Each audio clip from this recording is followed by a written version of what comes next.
Hi everyone and welcome back to Blame It on Marketing. It's season 8. That's very exciting for us. Obviously Emma and Ruta, we're back. And we have changed up the format slightly for this season because for those of you who are part of the Blame It on Marketing community, you will know that we have 2 forums in there, one of which is Marketing Confessions and the other is Marketing Gossip. So what we are hoping to do with all of our wonderful guests is get them to confess something and then also get them to share some gossip along with having the main discussion. And today we are joined by the awesome Jess, who we will we'll let yourself introduce yourself, Jess. That's too many yourselves, isn't it? Cool. Yeah, that was fine. It's all good. My name's Jess. I am a digital marketing specialist at Exposure Ninja. I know Emma and Rita because we did a little bit of podcasting together over on the Exposure Ninja podcast, the dojo. And I was like, can I come on your podcast, please? It was really fun. So here I am. So before we get into the main topic, we want to ask you, Jess, to confess your deepest, darkest marketing fuck up. Tell us what happened. Tell us what you did. You don't have to tell us when it happened, or well, tell us as much detail as you want. I feel like this is quite a funny one, because it's not like life-changing, but it was just so silly. Like, I feel like I do a lot of things that are silly, so I feel like this is a great example.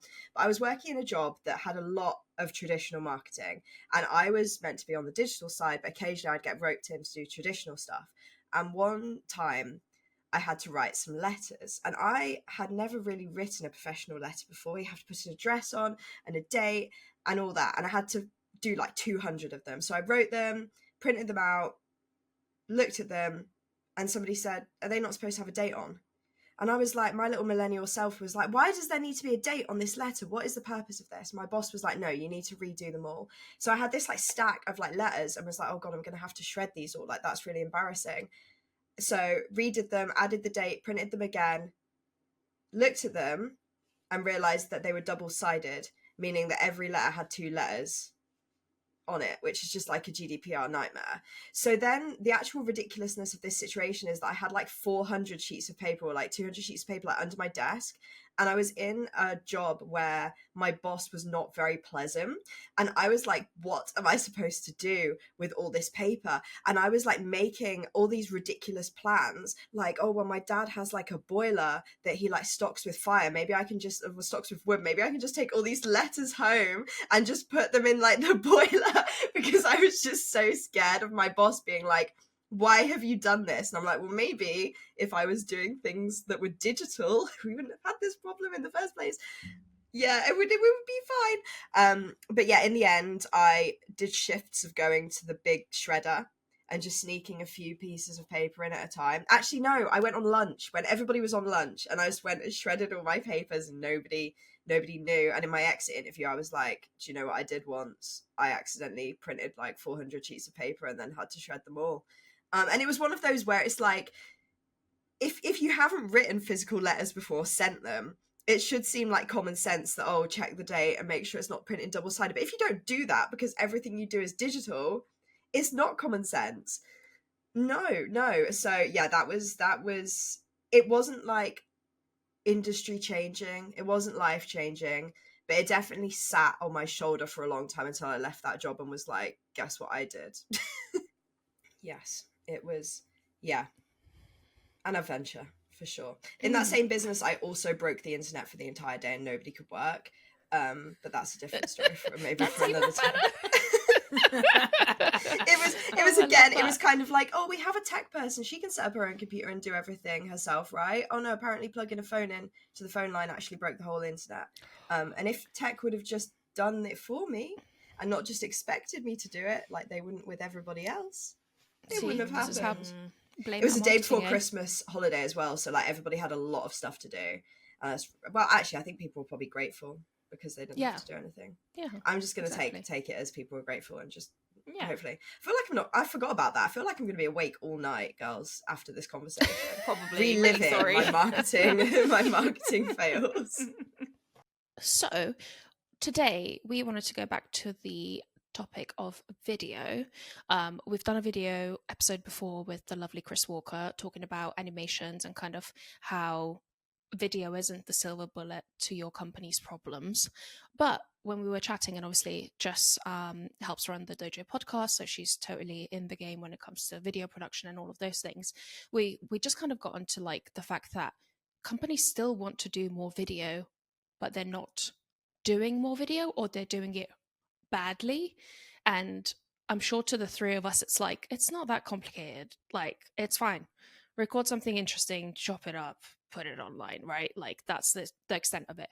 But why do you think, first of all, companies should still be trying to do more video? And why do you think that's not happening successfully?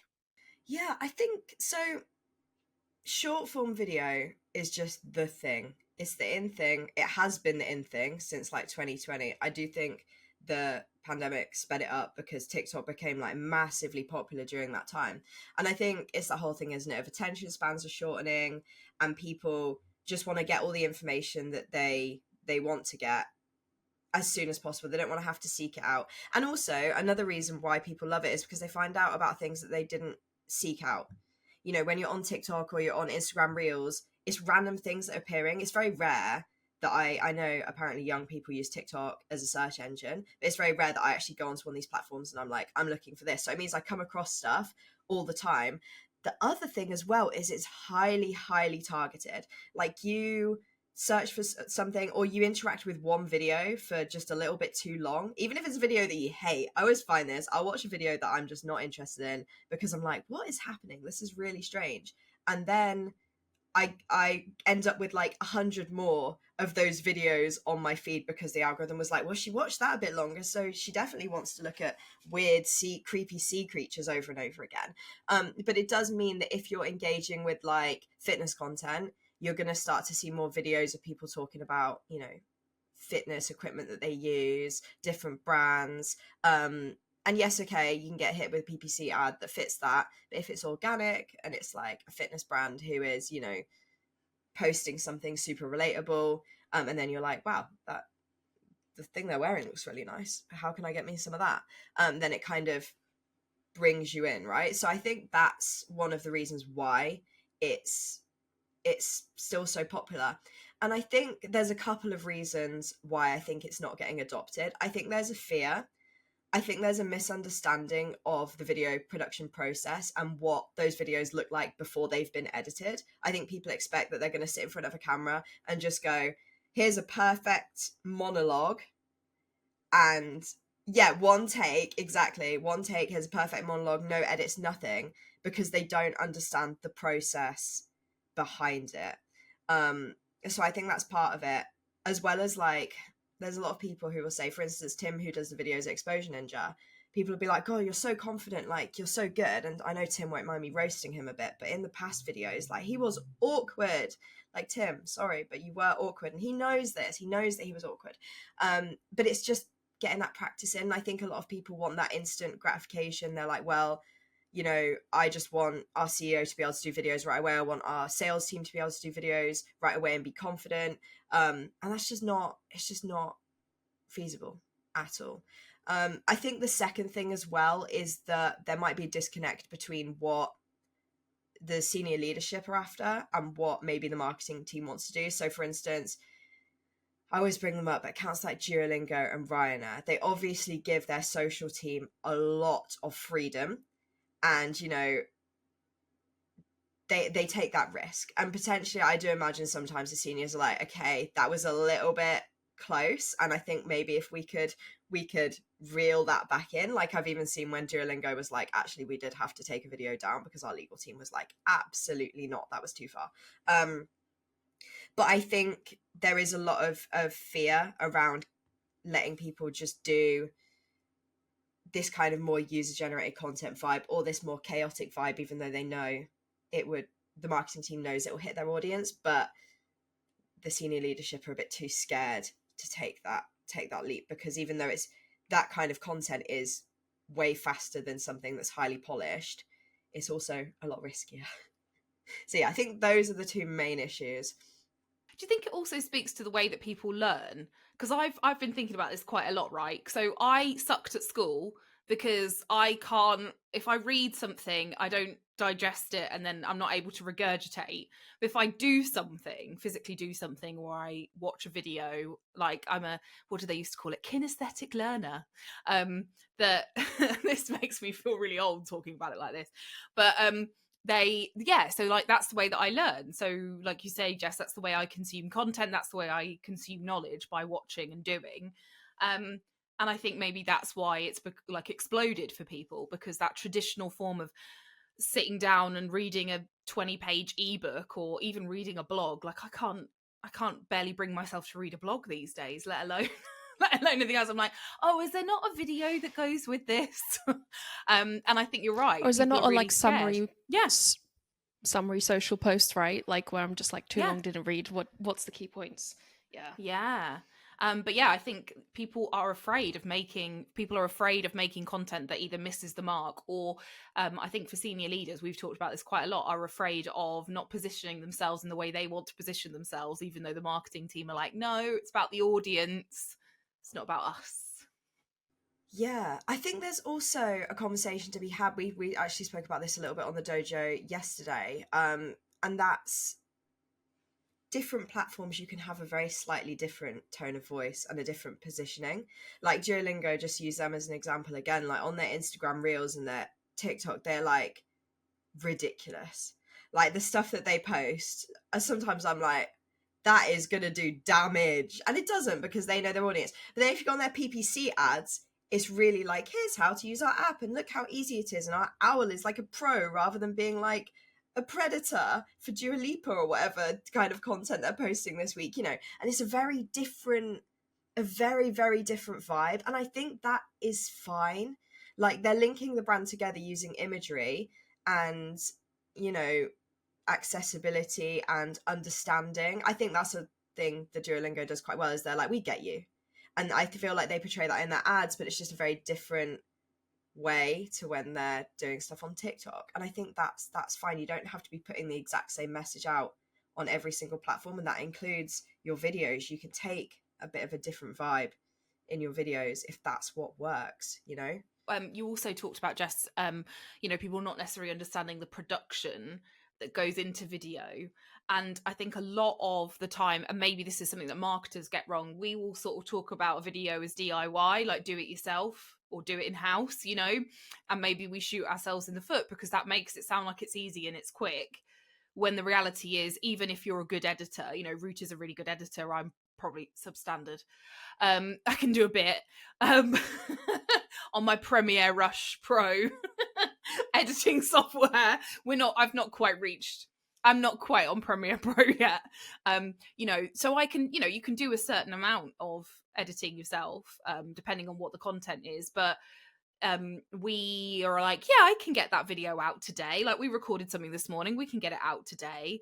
But that, what people don't see is that takes maybe all day, or maybe even longer than that, or that you've done loads of prep work to, kind of get yourself there. So I guess, yeah, do you think that marketers kind of shoot ourselves in the foot by talking about it in a DIY kind of fashion? And, even though we're saying DIY is quicker and dirtier than, say, like paying someone to produce and edit and all of those sorts of things, us doing it ourselves, is it okay for us to be doing that, or should we be paying people? I think it's a bit of both. I've worked in the corporate video world before, and I know how different that corporate vibe is. And also, you create a problem if you go and record all your funny TikTok memes in a corporate environment. People see that and they're like, goodbye. Like, that does not look like it's content that we like. That it immediately screams ad, it immediately screams brand, and it's just not the right vibe. But there's definitely a place for both of these things. Like, would I say that you should DIY a case study video? Probably not, because if you hire a company, they're going to get all these gorgeous interview shots. They're going to know how to make your clients comfortable and be able to have these open conversations and not be freaking out on camera. They're going to be able to get all these drone shots and just all these, like, this B-roll and all this fancy stuff that you might not think about. If you were to work with them on the quick and dirty stuff, then it's not going to look quick and dirty. It's definitely not going to be quick, and you're going to pay too much for it, for what you really need to be doing. But I do agree with what you're saying, Emma, in that there's definitely a misunderstanding of how long the video production process takes. Like when we're doing the videos on the Explosion Ninja YouTube channel, I will write a brief, and that's like week one. Everybody reviews the brief and then gives feedback on, like, you know, we've got the outline, and then it gives the others an opportunity to say, oh, have you thought about adding this? Or I don't think that fits, or I don't think it flows. Then I write the script. Then that gets reviewed. So that's week 2. Week 3, Tim records. Week 4, we edit. Week 5, we publish.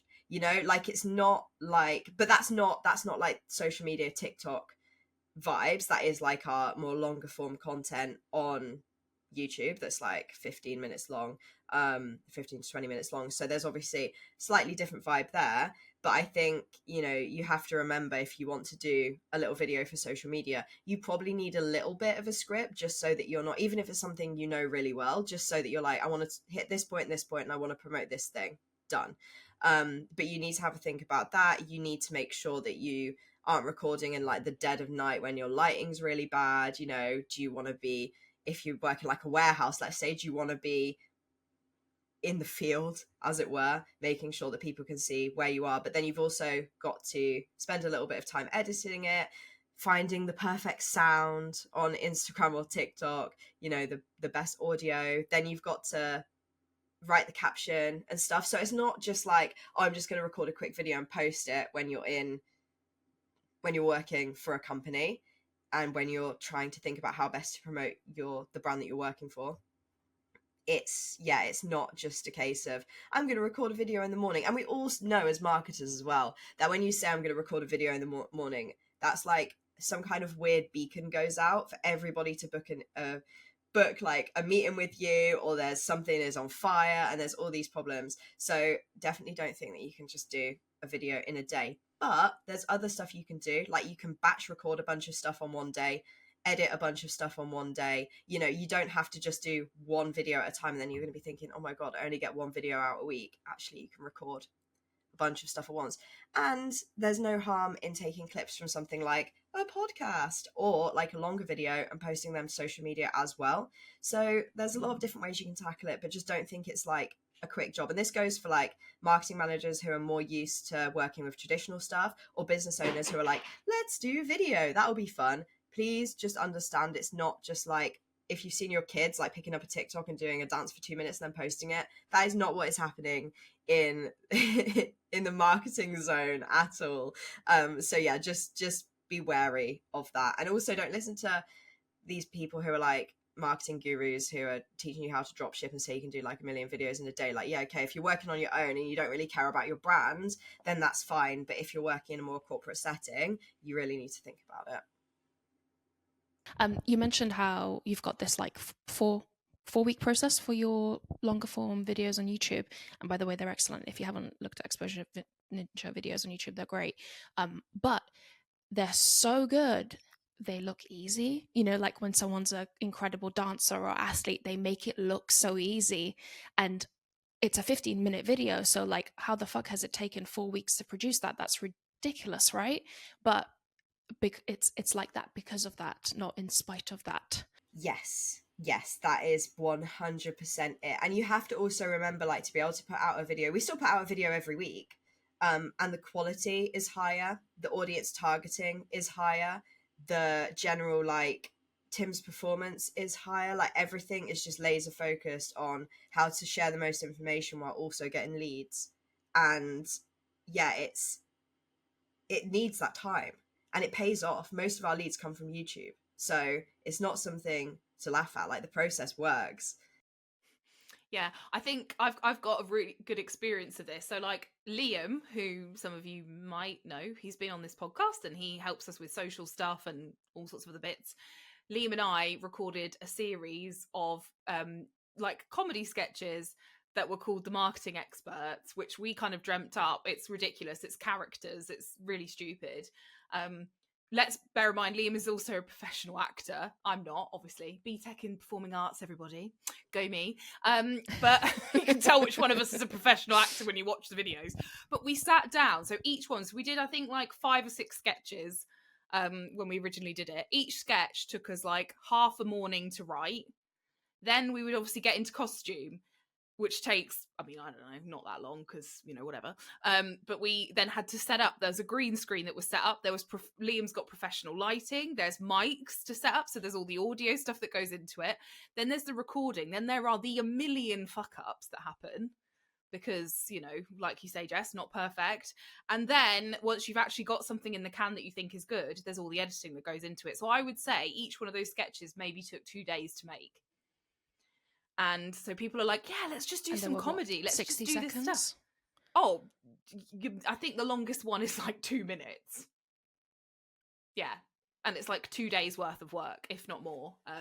Liam will confirm. But yeah, like it's not something you can just do. And then it's also the energy that goes into that. So while you're deciding that's the route that you're going to go down, you're going to create this kind of piece of content that lasts 2 minutes and then people forget about, you are not able to do other content. You're not able to do other things because you are doing that. So it's like if you're going to organisationally make video a priority, you then have to understand, there is this lengthy process that sits behind it, and you have to really back up and resource your video creation so that you are not then expecting people on top of that to do all of this other content, because, you know, your effort is going into video and people absolutely forget that. It's like, I can't be creating video and also then doing all of these other things at the same time. I don't know, you guys have probably experienced that as well. It's really hard. I mean, backing onto that point, Emma, as everyone is trying to do more video, well, I think, it's still a thing. I'm happy to say that. As everyone's trying to do more video, where does that leave generalist marketers? Because, for example, me and Emma can edit. Fine, we can make video, we can be on video, we can probably plan a video, but that's not a normal go-to marketing skill set. So should companies be expecting that from generalists, or like, is this just a massive added bonus if it does happen? Yeah, it's one of those where I want to say, definitely don't ask your generalist to do all the video stuff, but people are going to do it anyway, because as soon as something new happens in marketing, they're like, well, you should know how to program an AI tomorrow while also doing all your other jobs. Chop. So it's one of those where it's like, you really need to understand, like, this is almost an entire separate role. Like we have, you know, I write the script, Tim records it, Vim edits it, then I upload it and do like the email stuff. But that's not something for just one person to do. If I was doing, you know, writing it, recording it, editing it, uploading it, that's my entire week. Like, maybe I could do a little bit of email or like maybe a 500 word blog post, but realistically, it's not something that somebody who is a generalist can just pick up and just do. If they really want to, and if you're a generalist and you're like, I really want to get into video, then start small. Start by making the little handheld videos and see how they go. Consume as much content as you can about making videos, because it's not just about putting a video on YouTube and putting it out there. Like, we are the biggest marketing agency YouTube channel on YouTube, because we think about, okay, what is our audience actually going to watch? What thumbnail is clickable? What title is clickable? And yeah, okay, sometimes it can go a little bit borderline clickbaity, but I think that's fine sometimes, and that's like what people expect. But I will see other companies who I see putting videos up, there's no custom thumbnail, or the thumbnail, you're like squinting to read what it says, or it's just not engaging. Or I'm like, why would I click on this? That's so wordy and so long. Why do I need to learn about this? Whereas if they would have distilled it down to like, you know, this method will elevate your marketing game or something, to be honest, I probably won't watch that video either. But if it, instead of being like, you know, how to do technical SEO, or that was a really poor example, because actually I would watch the technical SEO video.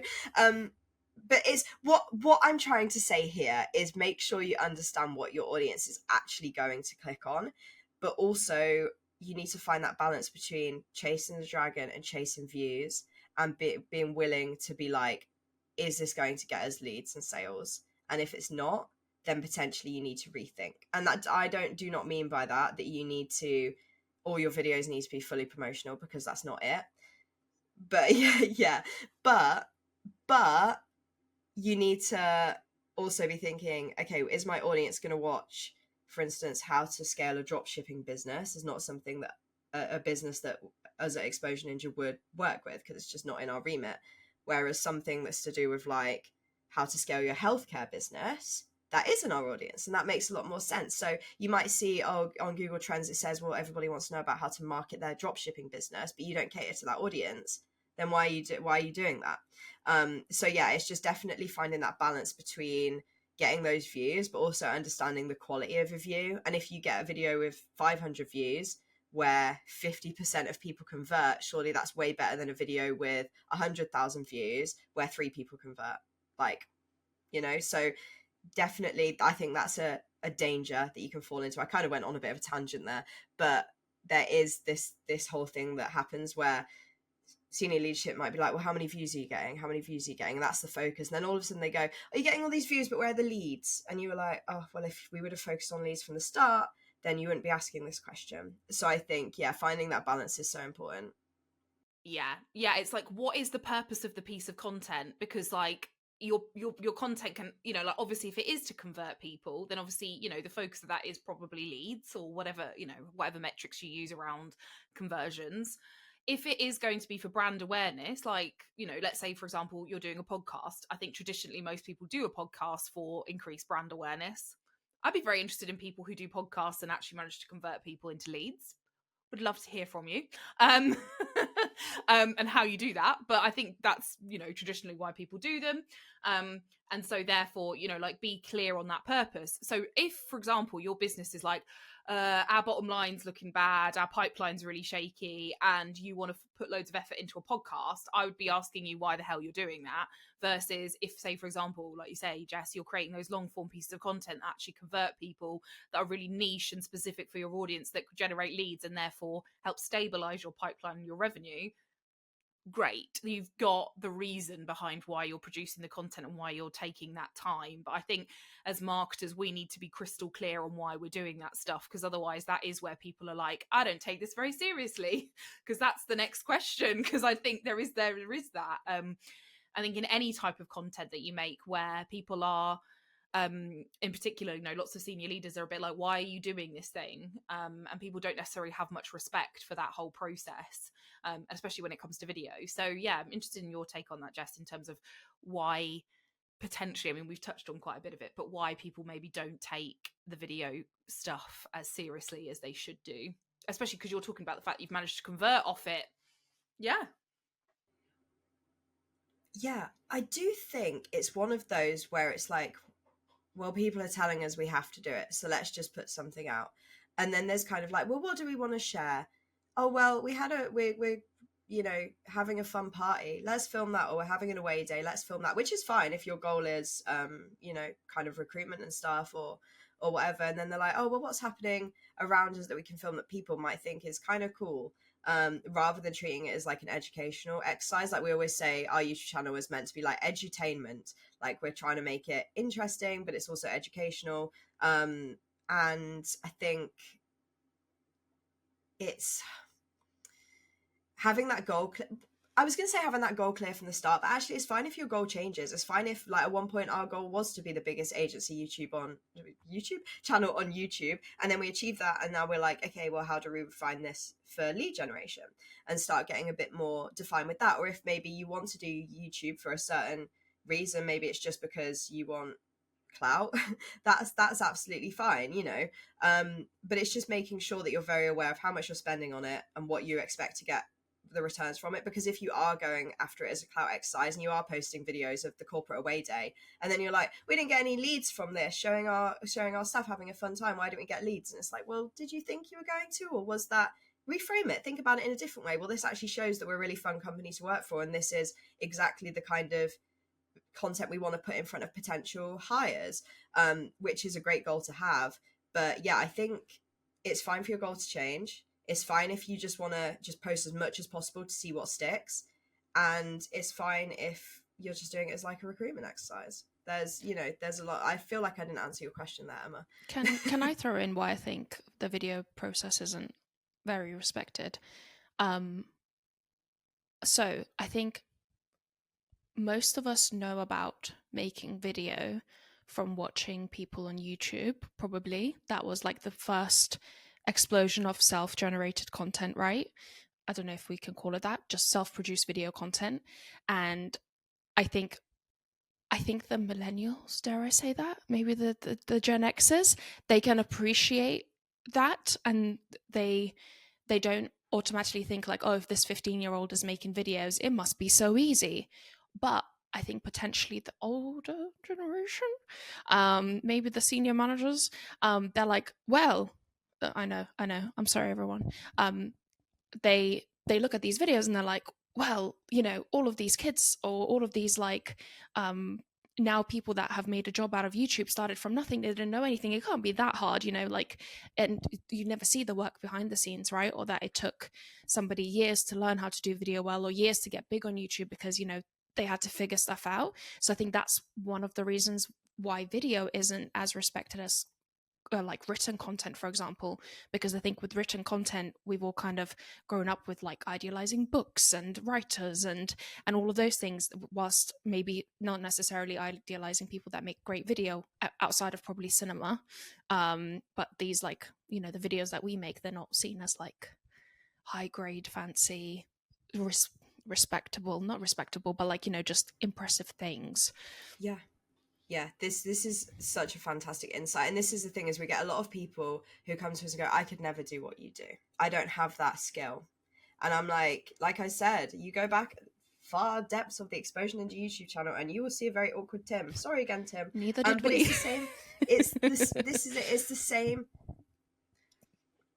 Yeah, exactly. And that's just, and I know this is the thing, if you're a big business, you're going to be scared to put that out there. But then there's other things you can do, like maybe you could practice by doing internal comms using video. Maybe you can start doing things like that, you know, and just doing things, I don't want to say for fun. And yes, you're going to say, oh, that's not going to get any ROI, but it's also probably not going to get any ROI if you don't practice. It's just going to be, people are going to see your videos and be like, oh, or you can lean into that and be like, yeah, we're getting used to video. This is going to be awkward. Here we go. I think podcasts are a really fantastic way to practice your like on camera chops and stuff. Like, I think it does give you that experience in quite an environment that's quite chill, depending on how you approach a podcast, and you can kind of choose to be on camera, choose to not be on camera. But, or let's say you feel like you're really awkward on camera, you can just upload the audio on that occasion, but record yourself every time just to get those reps in. But I think if you go find any YouTuber who's popular and type in their name and first video, and you will see a totally different version of those people. Like, you know, Marquez Brownlee, who's a huge tech YouTuber, like you go back and watch his original video and he's just like a kid, like, and he's like, hey, I found this remote control in my laptop, how cool is this? And it's like, if he hadn't made those like cringe videos or those low quality videos, then he would never be where he is. Another creator is Mr. Who's the Boss. Like, he used to be really, really awkward, and then he basically underwent like public speaking training or learnt a load of things about like talking with your hands and moving about, and kind of understood where his weaknesses were, and then found ways to like enhance, because he was like, have all this information I want to share, but my confidence isn't there. And then he found different things he could do around this. And I have to say, whenever I watch like the Apple keynotes, the Google keynotes, and they're really doing this with their hands, I'm like, you did the training and you're not quite fluent. Yeah. And I'm like, not quite comfortable with it yet. Yeah. This is it. And I think no, this is it. And also, they're a perfect example. You have all these tech people who probably didn't sign up to be in videos. These people who talk for Google and Apple, maybe they do. Some of the people there are more professional presenters, but you will spot those people and you'll see there's things that they do to help them, whether that's the hand movements, whether that's taking extended pauses, whether that's using a lot of visual aids. All of that's fine. It's just a case of, practice. Please just practice. You're not going to get good at it just by sitting in front of a camera and hoping for the best. Just do it. Sit down in front of your computer now and do it. Even briefing, like, even briefing is an art form. The first time you write a brief for someone, it's probably going to be shit, and you'll realize there's loads of stuff you missed because what you get back is not perfect. 100%. Yeah, like, our brief has changed so many times. That's it. It's like, it's not that straightforward. Like, even to do this podcast, like, Ruta and I we don't insist, but we prefer if we can have a planning call with someone. Not because we want to like, we don't rehearse, but just basically because this goes back to our vibe conversation, doesn't it, that we had at the end of season 7, but we want a bit of a vibe check. just to make sure that we all kind of like we're all on the same page and that, personalities connect and all those sorts of things. And I won't lie that we've had people where we've had our little vibe check chats and they've not made it onto the podcast because this sounds really awful, but quite frankly, there wasn't a connection and we knew the conversation was probably going to go down a route that we didn't really want it to go down because it's not what our listeners expect from us. And therefore, we've not done the episode or we've canned episodes because of that stuff. And I think I'm really glad that we've done that because otherwise we would have put out content that wasn't really true to form. And that even though people might say we've wasted our time, but it doesn't happen a lot because we do that first video chat, right? So yeah. And also we've had recordings that are up that, maybe they're not people that we know very well. Obviously we don't know all of our speakers, right, from previous, and where like just maybe the speaker feels a little bit uncomfortable, or maybe we get into it towards the end and you can feel that we've all loosened up, we all kind of get each other now, and it just takes that time to do that, and they're not the most fabulous engaging off the bat, and that's okay. Like, it's fine. Every video is not going to be perfect and exactly what you want. And to be fair, the videos that do the best are with the people that we do have a great vibe with, because the conversation's just better. But that's a whole other side point. You reminded me of one more step of the video process that I think gets ignored a lot, and that's the debrief process. We do a debrief after every single video where we say what we liked about it, what we didn't like. And because there's like myself, Tim, Dale, and Vim who all feedback on it, you'll spot things like I'll be like, oh, I thought this video was really good and I really enjoyed it, and then Tim will be like, I really didn't like this video and I don't think it appeals to our audience. Or other times Tim will be like, oh, I thought my energy was really low and I felt really tired, and I'll be like, I did not feel that at all, like I thought you had really good energy. So I think sometimes you'll see things in a different way, or somebody might say, oh, I wish we had more examples of this, or our editor Vim might say, oh, it would have been amazing to have more screen recordings. And then I know when we cover a similar topic next time, we can incorporate these things in. Obviously, this is applicable for long form video, but I think you can do it for a short form campaign too. You don't necessarily have to go to every single 30-second video and go, okay, what could have been better?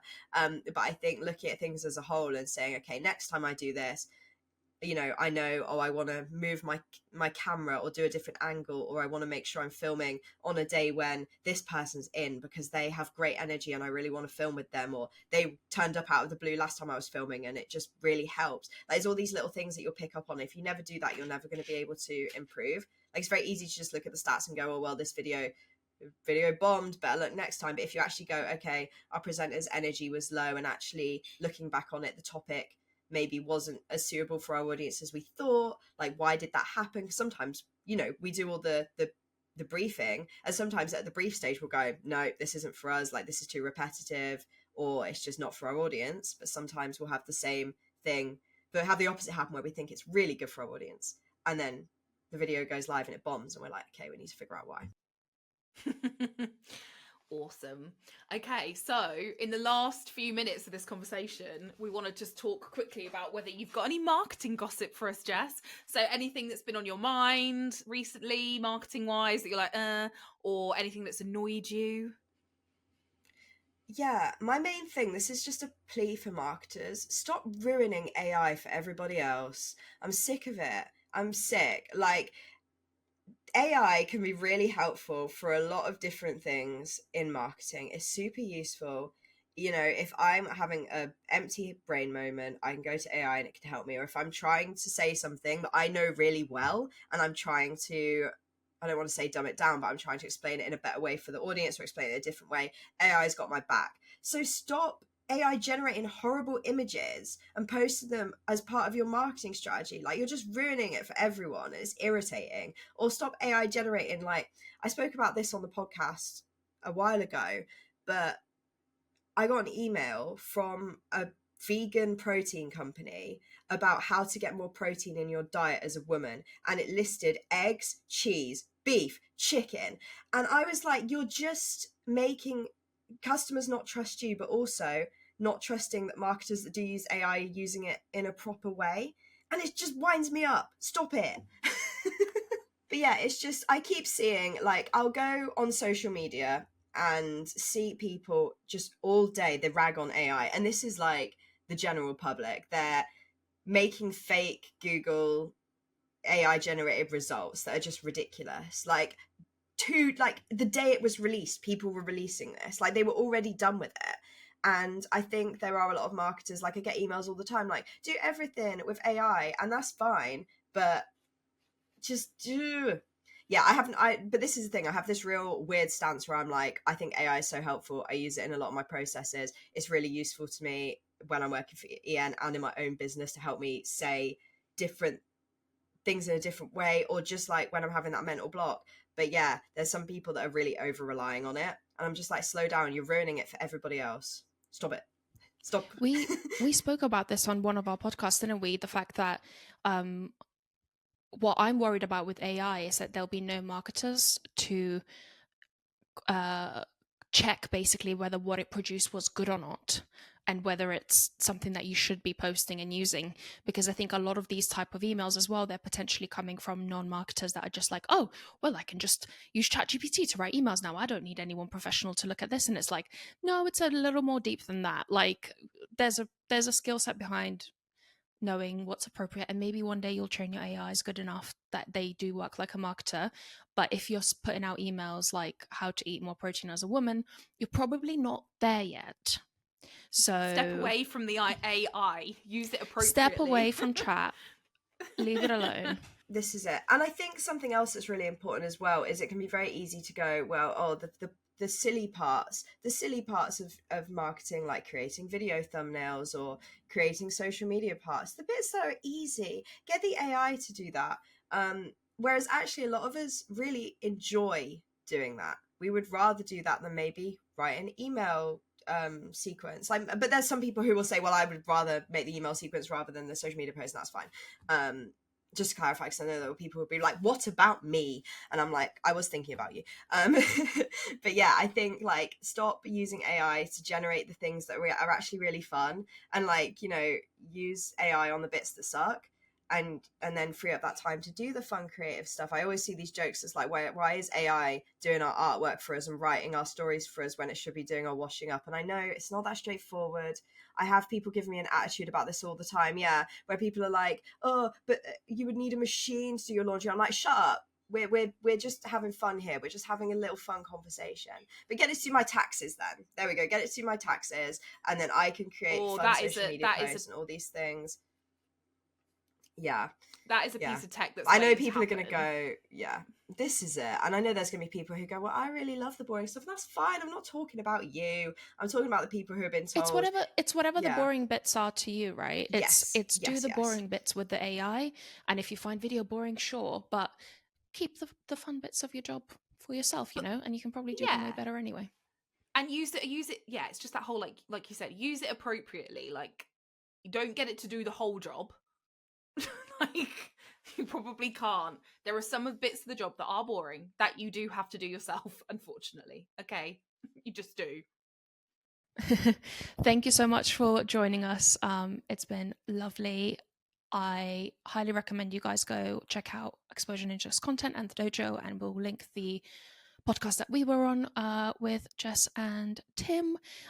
Go join us on blameitmarketing.com. I don't know if Jess is there already, but we will coerce her into signing up.